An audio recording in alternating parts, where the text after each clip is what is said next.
Stqarrija ċara minn George De Giorgio u kien ammetta li qatel il-ġurnalista Daphne Caruana Galizia sempliċiment biex jevita omor il-ħabs, hekk spjega George De Giorgio meta komplew il-proċeduri marbuta mal-kawża kostituzzjonali illi kienu fetħu l-aħwa De Giorgio fejn qed jinsistu li nkissru drittijiet tagħhom għal proċess ġust. L-aħwa De Giorgio kienu ġew ikkundannati 40 sena ħabs f'Novembru tal-2022 wara li wieġbu ħatja tal-qtil fil-bidu tal-proċess tagħhom, eżatt hekk kif kien se jibda l-ġuri. Iżda f'inqas minn ġimagħtejn wara l-ammissjoni tagħhom huma resqu rikors u talbu biex il-każ jerġa' jinstema' mill-ġdid kif ukoll fetħu kawża kostituzzjonali. George De Giorgio xehet il-ġimgħa kif il-każ kostituzzjonali jkompla quddiem l-imħallef Audrey De Micoli. De Giorgio beda billi qal li jikkonferma dak kollu li kien xeħetħu seduta preċedenti.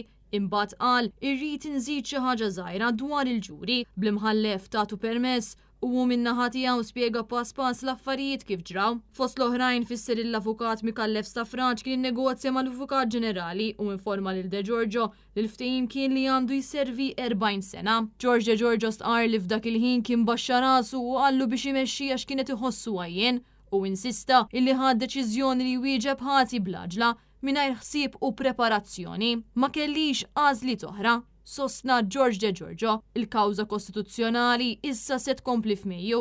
L-avukati Maurizio Cordina u Karina Buġġejja Testa qed jirrepreżentaw lill-Avukat Ġenerali u lill-Avukat tal-Istat fil-proċeduri.